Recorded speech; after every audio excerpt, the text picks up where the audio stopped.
પ્રકરણ 5 ઓપરેટિંગ સિસ્ટમનો પરિચય. વાલા વિદ્યાર્થીઓ, પ્રકરણ 5 ઓપરેટિંગ સિસ્ટમ પરિચયની શરૂઆત કરીએ. ઓપરેટિંગ સિસ્ટમ, હવે ઓપરેટિંગ સિસ્ટમ સમજવી હોય તો પહેલાં આપણે આપણી બોડી વિશે વાત કરીએ કે ભગવાને આપણી બોડીમાં એક ઓપરેટિંગ પાર્ટ આપ્યો છે. શરીર વિશે કહેવાય કે માથું છે, ધડ છે અને પગ છે, 2 હાથ છે, અંદર મગજ આપેલું છે. પણ આ બધાને કોના દ્વારા ચલાવવામાં આવે છે? હૃદય દ્વારા. એટલે કે જ્યાં સુધી આપણું હૃદય ચાલતું હોય ત્યાં સુધી આપણું જીવતા રહીએ છીએ, આપણે બધા કામ કરી શકીએ છીએ. મગજ છે તો મગજ એ શું છે? એ ઓપરેટિંગ સિસ્ટમ નથી. માણસનું મગજ બંધ થઈ જાય તો એવું કહેવાય કે માણસ કોમામાં ગયો, પણ મરી ગયો એવું ના કહેવાય. જ્યારે હૃદય બંધ પડી જાય તો કહેવાય કે માણસ મરી ગયો, પછી એ કશું ના કરી શકે. એટલે હૃદય એ માણસના શરીરમાં રહેલું ઓપરેટિંગ સિસ્ટમ છે. હવે કોમ્પ્યુટરમાં ઓપરેટિંગ સિસ્ટમ શું છે તેના વિશે વાત કરીએ. સૌપ્રથમ કોમ્પ્યુટરમાં શરૂ થતું હોય તો તે છે ઓપરેટિંગ સિસ્ટમ. CPU એ ખૂબ જ ઝડપથી કામ કરે છે. 2 સંખ્યાનો સરવાળો કરવો કે 2 સંખ્યાનો ગુણાકાર કરવો વગેરે કાર્યો કોમ્પ્યુટરમાં keyboard, monitor, mouse, hard disk, optical disk, printer, scanner અને બદલી શકાય તેવા અનેક સાધનો હોય છે. કોમ્પ્યુટરમાં CPU, memory, secondary storage, network, peripheral device વગેરે પ્રકારના સાધનો હોય છે. કોમ્પ્યુટર એ સોફ્ટવેર વિના પ્રત્યક્ષ રીતે એક નિરર્થક એકમ બની જાય છે. ફાઇલ સિસ્ટમ મેટાફોર, આ પ્રકારની કામગીરી ઓપરેટિંગ સિસ્ટમ વડે શક્ય બને છે, જે સંપૂર્ણ સિસ્ટમ પર નિયંત્રણ કરે છે. કોમ્પ્યુટર ચાલુ કરવાની પ્રક્રિયા. CPU સેન્ટ્રલ પ્રોસેસિંગ યુનિટ આખી સિસ્ટમનું નિયંત્રણ કરે છે. કોમ્પ્યુટરમાં ROM રીડ ઓન્લી મેમરી નામની કાયમી મેમરી હોય છે. BIOS બાયસ તરીકે ઓળખાય છે. BIOSનું પૂરું નામ બેઝિક ઇનપુટ આઉટપુટ સિસ્ટમ, જેમાં POST post power on self test નામનો પ્રારંભિક પ્રોગ્રામ હોય છે. કોમ્પ્યુટર સિસ્ટમનું નિયંત્રણ કરે છે. હવે આપણે જોઈએ ઓપરેટિંગ સિસ્ટમના કાર્યો કયા છે. પ્રથમ, સામાન્ય સેવા રૂપે હાર્ડવેર વાપરવાની સુવિધા આપે છે. બીજું, કોમ્પ્યુટર સ્ત્રોતનું નિયંત્રણ કરવા. ત્રીજું, મલ્ટીપ્રોસેસર સિસ્ટમનો કારભાર કરવા. ચોથું, પ્રોગ્રામનો અમલ ચાલુ કરવા અને બંધ કરવા. પાંચમું, મેમરી એક્સેસનું નિયંત્રણ કરવા. છઠ્ઠું, એક જ સમયે અનેક ઉપયોગકર્તાઓને સેવા આપવા. સાતમું, સલામતી પૂરી પાડવા. આઠમું, અન્ય સામાન્ય સેવાઓ પૂરી પાડવા. ઓપરેટિંગ સિસ્ટમના ઘટકો. 1. Device driver. 2. કર્નલ. ઘણી બધી ઓપરેટિંગ સિસ્ટમો છે. Windows, macOS, Linux. આ તમામ ઓપરેટિંગ સિસ્ટમોમાં ડિવાઇસ ડ્રાઈવર ઉપરાંત બીજું કર્નલ એ ઓપરેટિંગ સિસ્ટમનો મેઇન પ્રોગ્રામ છે.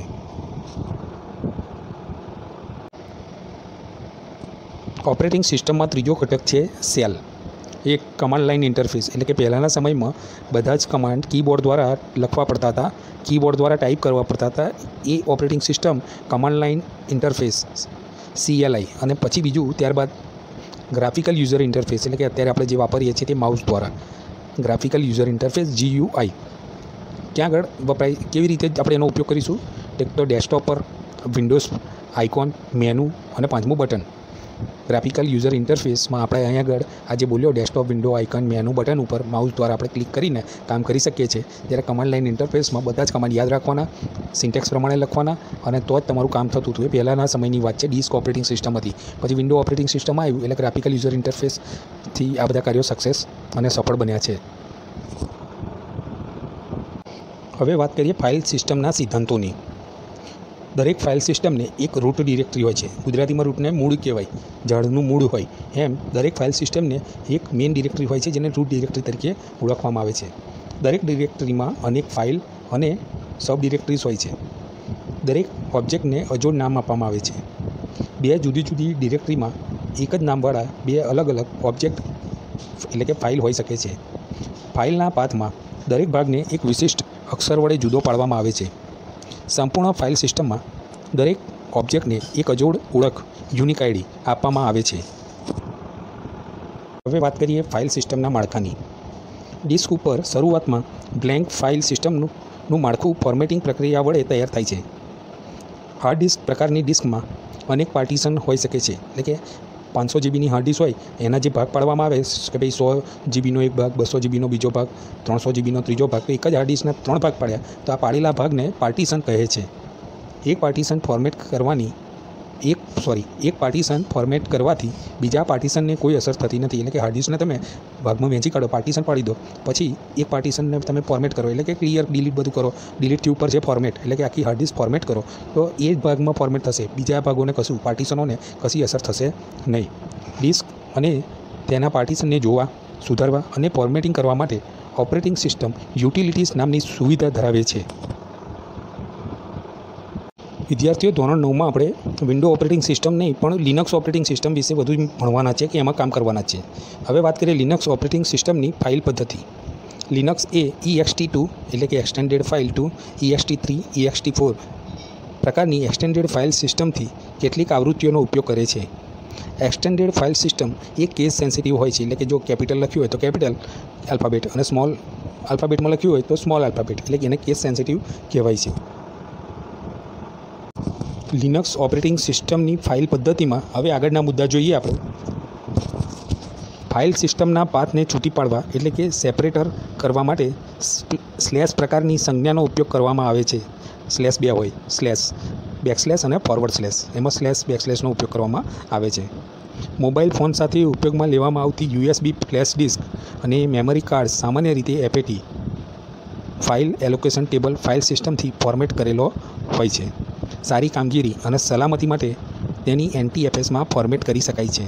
હાર્ડવેર એન્જિનિયરિંગ ક્ષેત્રે આ બધા અર્થ જે FAT છે કે NTFS ફોર્મેટનો શું મહત્ત્વ છે એ વધારે તમને ખ્યાલ આવે. CDS સામાન્ય રીતે ISO 9660 ફાઇલ સિસ્ટમનો ઉપયોગ કરે છે. DVDS સામાન્ય રીતે UDF ફાઇલ સિસ્ટમનો ઉપયોગ કરે છે.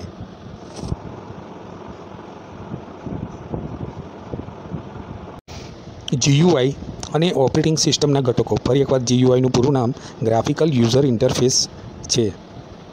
ઓપરેટિંગ સિસ્ટમમાં સૈદ્ધાંતિક રીતે કર્નલ સિવાય બધું જ બદલી શકાય છે. એટલે કર્નલ પહેલાં કહ્યું હતું કે ઓપરેટિંગ સિસ્ટમ કર્નલ પ્રોગ્રામ દ્વારા જ ઉપયોગમાં લેવાય છે. કર્નલ બહુ મહત્ત્વનો ભાગ છે, પ્રોગ્રામ છે.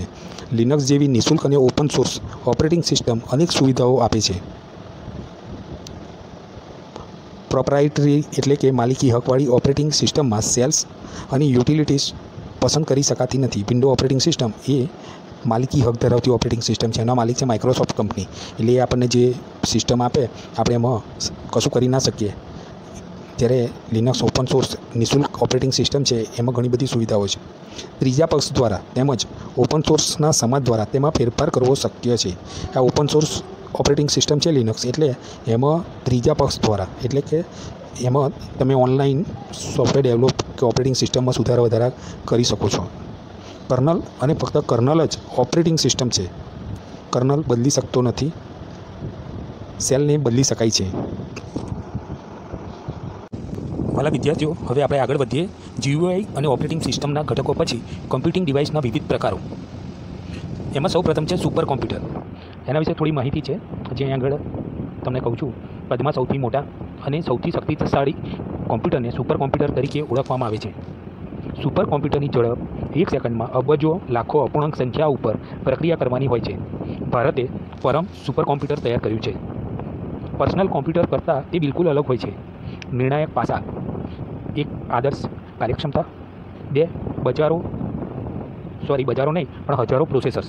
હવે આ સુપર કોમ્પ્યુટરનો સૌથી વધારે ઉપયોગ ક્યાં થાય છે? તો અત્યારે હવામાનની આગાહી કરવા માટે કે બીજા જ્યાં આગળ અસંખ્ય ગણતરીઓની જરૂર પડતી હોય તેવી જગ્યાએ કરવામાં આવે છે. અને તે આપણા સામાન્ય લોકો માટે નહીં પણ સૌથી મોટા ઉદ્યોગો હોય કે પછી સરકારો હોય એ પોતાના સંરક્ષણ માટે, હવામાનની આગાહી માટે જેવા ઘણા કાર્યો માટે સુપર કોમ્પ્યુટર ખરીદતા હોય છે. દરેક દેશ બનાવવાનું શરૂ કર્યું છે અને આપણે પણ એમાં સફળ થઈ ચૂક્યા છે પરમ સુપર કોમ્પ્યુટર બનાવીને.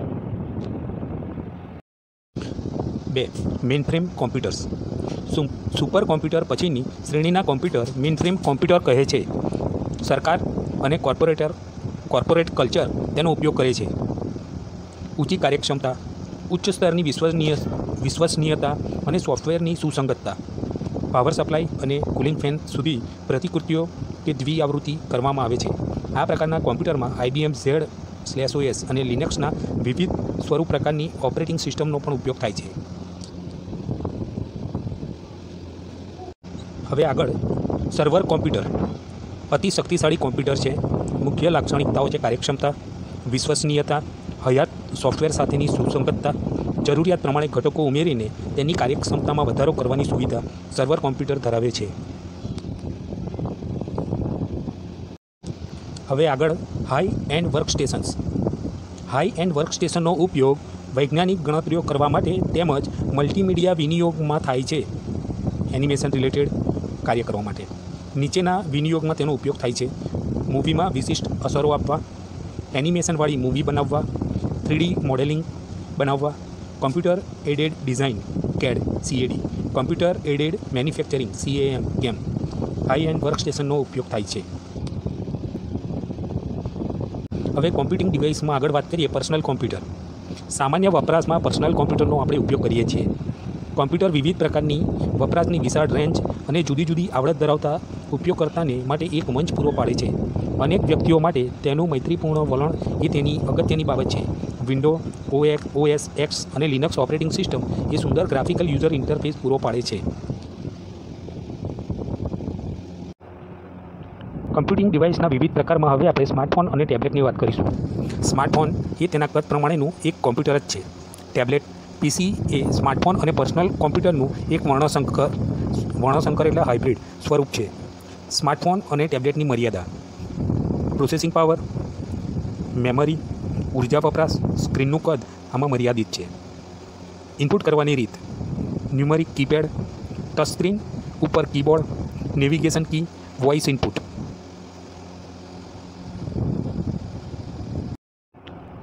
ટેબ્લેટ માટેની operating system: 1 Google Android, 2 Apple iOS, 3 Microsoft Windows. Computing ડિવાઇસમાં હવે આગળ વધીએ. Embedded system. આ કોઈ PC એટલે કે CPU, મોનિટર, કીબોર્ડ, માઉસવાળા નહીં, પણ અલગ પ્રકારના કોમ્પ્યુટર છે. એમ્બેડેડ સિસ્ટમનો ઉપયોગ ઔદ્યોગિક યંત્રોકાર, engine, TV set top box, DVD player, washing machine, microwave ઓવનની અંદર ચિપ બનાવીને તેની ઉપર કોમ્પ્યુટર પ્રોગ્રામિંગ કરીને તેને મૂકે છે. ખાસ હેતુ માટે તેમાં પ્રોગ્રામ કરેલો હોય છે. નજીવી કે બિલકુલ યુઝર ઇન્ટરફેસ હોતા નથી. વિદ્યુત સંકેતના સ્વરૂપમાં અનેક પ્રકારના સેન્સર પાસેથી ઇનપુટ મેળવે છે. આ સિસ્ટમ પ્રોફેશનલ તેમના કામ માટે વિશિષ્ટ પ્રકારના ટૂલ્સનો ઉપયોગ કરે છે. ઉપયોગ અતિ ઝડપી વધી રહ્યો છે. એમ્બેડેડ સિસ્ટમમાં UNX અને RT લિનક્સ પ્રકારની ઓપરેટિંગ સિસ્ટમનો ઉપયોગ કરવામાં આવે છે. આ ખાસ ધ્યાન રાખજો. એમ્બેડેડ સિસ્ટમમાં UNX અને RT લિનક્સ પ્રકારની ઓપરેટિંગ સિસ્ટમનો ઉપયોગ કરવામાં આવે છે. હવે આપણે આગળ એન્ડ્રોઇડની મુખ્ય લાક્ષણિકતાઓ વિશે જોઈશું. એન્ડ્રોઇડ નિઃશુલ્ક અને ઓપન સોર્સ છે, તેમજ તે કોઈ ચોક્કસ ડિવાઇસના નિર્માતા સાથે જોડાયેલ નથી. સોર્સ કોડની ઉપલબ્ધતા છે. સોર્સ કોડ એટલે પ્રોગ્રામ. કંપની દ્વારા આકર્ષક યુઝર ઇન્ટરફેસ અને સમૃદ્ધ મલ્ટીમીડિયા આધાર પૂરો પાડવામાં આવે છે. એન્ડ્રોઇડ આધારિત ફોનમાં નીચેની સુવિધાઓ આપવામાં આવે છે. મલ્ટીચટ, જેસ્પર સાથેના ટચ સ્ક્રીન સ્માર્ટફોન અને ટેબ્લેટ, ઉપગ્રહની મદદથી ફોનનું સ્થાન દર્શાવતી માહિતી, ગતિ sensors, તારવિહીન network 2G, 3G, 4G. Android આધારિત ફોનમાં નીચેની સુવિધા આપવામાં આવે છે: wifi, Bluetooth, near field communication, voice અને video telephone, SMS, internet access, પોડકાસ્ટને સાંભળવું, વેબકાસ્ટ નિહાળવું, live TV programmes, camera, microphones, speaker અને અન્ય હાર્ડવેર લક્ષણો, inbuilt application, third party application. એન્ડ્રોઇડની મુખ્ય લાક્ષણિકતાઓ: 1 3G અને 4G વિડીયો કોલ.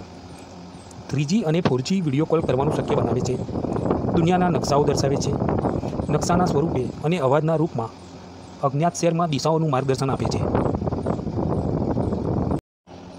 એન્ડ્રોઇડની મુખ્ય લાક્ષણિકતામાં હવે આગળ ચોક્કસ રેસ્ટોરન્ટ તરફ લઈ જઈ શકે છે. નજીકના શોપિંગ મોલ તરફ લઈ જઈ શકે છે.